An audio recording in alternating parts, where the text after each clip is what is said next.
Welcome, deep divers. We're about to plunge into a narrative that has, well, genuinely rattled and inspired people for millennia. It's a story many of you probably know, but today, we're peeling back the layers, trying to get at what makes it so powerful. Still powerful today, even unsettling. Our source material for this deep dive is from Genesis 22. It's often called the Akedah, or the binding of Isaac. And it seems simple on the surface, right? But underneath, wow, it's just full of questions, emotion, divine mystery. That's right. And our mission isn't just, retelling what happened. We want to dig into the why. Why Yeah. did God ask this? What was the context?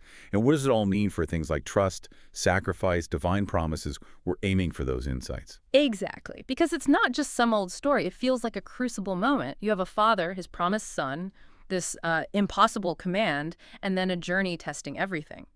It tests Abraham, sure, but it tests us, too, as readers. Okay, so let's unpack this. The story kicks off with this really stark line. Sometime later, God tested Abraham. No messing around. And the test isn't small, it's huge. God calls Abraham and he says, "Here I am," like he's ready. Then comes the instruction and the wording. It feels almost designed to twist the knife, emotionally speaking. Take your son, your only son Isaac, whom you love. It emphasizes that connection, doesn't it? It really does. It's not just a son. It's the son, the miracle baby, the promise fulfilled. And what's immediately striking, I think, is Abraham's reaction. Or, well, the lack of one. Right. You'd expect maybe some argument, pleading, anything. But no. The text says, early the next morning, Abraham got up and loaded his donkey. Takes servants, Isaac, wood for the offering, and just sets out. No recorded hesitation, no questions. Just this silent, immediate obedience. So what does that tell us about him or his relationship with God? It's kind of profound. It raises huge questions, definitely. What kind of faith leads to that? I Yeah. mean, especially for a command that seems to go against everything God had promised about Isaac. Though we should maybe remember the context a little. In the ancient Near East, some deities were seen as demanding extreme acts. So maybe instant compliance, while shocking to us, wasn't totally unthinkable then. Still, it's intense. That's a good point about the context. And the journey itself isn't quick. On the third day, Abraham looked up and saw the place in the distance. 3 days. Can you imagine? The silence, knowing what's waiting. Just walking. For 3 days. Then when they get close, he tells his servants, "Stay here with the donkey while I and the boy go over there. We will worship and then we will come back to you." Now that phrase, "we will come back," that's loaded, isn't it? It really is. It's this tiny phrase, but it could mean so much. Is it just putting on a brave face for the servants?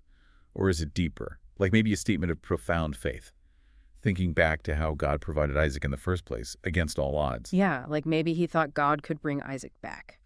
No. Or provide another way. Exactly. Some traditions even read it as hinting at a belief in resurrection, or at least that God had to intervene somehow because of his promises. Yeah. It suggests he wasn't just blindly obeying, maybe, Yeah. but trusting the character of God he knew. Okay, that adds another layer entirely. And the tension just keeps building. Abraham and Isaac go on alone. Abraham puts the wood on Isaac, which is, well, symbolic, isn't it? Right. The wood for his own sacrifice. Heavy symbolism, yeah. And Abraham carries the fire and the knife, the tools. And here's where it gets almost unbearable. That interaction, Isaac asks just so innocently, "Father?"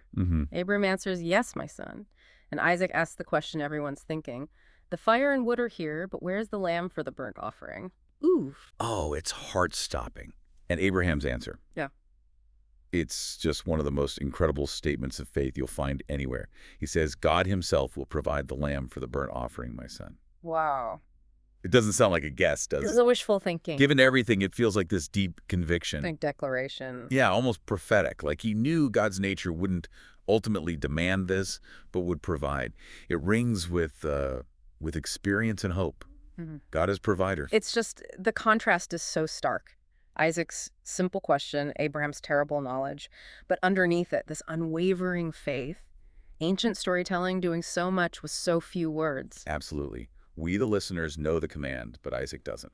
Abraham carries it all. So they arrive at the place God showed him. Abraham builds the altar, arranges the wood, all very deliberate. Then the moment, it's almost hard to read.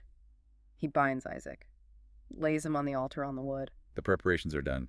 Nothing left now but the final act. And the text is blunt. Then he reached out his hand and took the knife to slay his son. He's doing it, committed. And right then, at that absolute final moment, but the angel of the Lord called out to him from heaven, "Abraham, Abraham." And Abraham's still present, still ready. Here I am. Then the angel delivers that crucial message.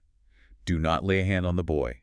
Do not do anything to him. Yeah. Now I know that you fear God, because you have not withheld from me your son, your only son. Now I know. So the test was about revealing that fear, that reverence, that trust. Exactly. And connecting this to the bigger picture, that intervention is revolutionary. Think about it. Child sacrifice was a thing in some neighboring cultures. Right. So God's stopping it here. It does more than test Abraham. It draws a massive ethical line in the sand. It says, this God, the God of Abraham, does not want human sacrifice. It distinguishes him. Totally. Yeah. Shows a God of provision and mercy, not one demanding that ultimate human cost. Yeah. The test was about obedience up to the point of surrender, but crucially, not crossing into that act. And just as Abraham said, the provision appears instantly. Abraham looks up, and there in a thicket, he saw a ram caught by its horns. Perfect timing. He takes the ram, sacrifices it instead of Isaac. The relief, you just feel it coming off the page. Must have been overwhelming. So it's no surprise he names the place the Lord will provide, Yahweh Yareh. And the text adds, and to this day it is said, on the mountain of the Lord it will be provided. It cements that place, that event, as proof of God's provision, turns the trial site into a symbol of deliverance. And what's also really significant is that the angel calls out a second time. Oh, right. Yeah. Why the second call? Well, it seems to underscore just how momentous this whole event was. It's not just, okay, crisis averted. It signals a deepening, a confirmation of the covenant. And this time, God swears by himself, which is, the ultimate oath. Because there's no one higher to swear by. Precisely. And he says, because you have done this and have not withheld your son, your only son, then come these huge promises. Abraham will be blessed. His descendants will be like the stars, like the sand, reinforcing that earlier promise. They'll possess the cities of their enemies. Okay, standard covenant promises, amplified maybe. Yes, but then there's this massive expansion. And through your offspring, all nations on earth will be blessed because you have obeyed me. All nations. So this moves way beyond just Abraham's family. Exactly. Yeah. It connects Abraham's active obedience not just to his lineage, but to a global, universal blessing, a vision for everyone. It links ultimate trust directly to this vast, world-changing promise. So it becomes this foundational story for understanding covenant sacrifice and God's plan in this tradition. Yeah. And then the narrative just pivots back to the everyday, almost. Right. It just says, then Abraham returned to his servants, and they set off together for Beersheba, and Abraham stayed in Beersheba. Back to life. But surely a changed man. Undoubtedly changed. And just as we're processing Abraham's return from Moriah, the story shifts gears a bit. It gives us this update. News about his extended family. We're told sometime later Abraham was told about his brother, Nahor. Yeah, this part can seem like, just a list of names, a genealogy. But it's actually placed here very deliberately, I think. Well, think about it. Abraham's lineage, through Isaac, the promised line, just faced this near-extinction event. It hung by a thread.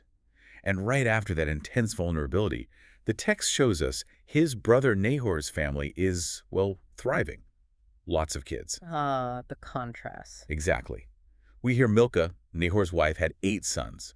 Uz, Buz, Kemuel, father of Aram Kised, Hazo, Pildash, Jidlaph, and Bethuel.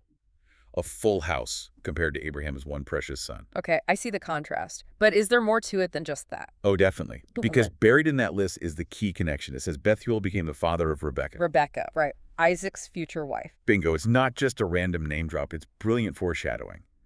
The story is subtly planting the seed for how Isaac's line will continue. The solution, the next step in the plan, is going to come from this very branch of the family. So it's like the narrative is reassuring us right after the crisis that God's plan is still unfolding, and it involves this wider family network. Precisely. It shows the interconnectedness. It tells us God's working behind the scenes, weaving things together. Even a seemingly dry list has purpose. And it mentions Nahor had other sons with his concubine Rimah, too. Yeah, Keba, Gaham, Tahash, and Makkah just further emphasizes Nahor's large family versus Abraham's single heir at this crucial point. It sets the stage beautifully for the next part of Genesis, really. Wow. What an incredibly dense and profound passage we've walked through. Genesis 22. You've seen this ultimate test of faith, Abraham's staggering obedience, the really revolutionary divine intervention about sacrifice. The ram provided. The ram, right? The symbol of provision. And then these immense promises, all tied back to Abraham's obedience. It just keeps resonating, doesn't it? It absolutely does. It leaves us with a pretty significant question, I think, for us today. When we face things in our lives that feel like impossible commands or just immense challenges, How do we figure out the right path? How do we cultivate that kind of trust, that belief in a provision we can't yet see? What does it really mean to sort of hold nothing back while also trusting that what's needed will be provided? It's Mhm. not easy. No, it's not. A really powerful thought to leave us with. Well, thank you for joining us on this deep dive. We really hope you'll keep exploring these incredibly rich stories on your own. Find your own connections, your own insights. Until next time, keep digging deeper.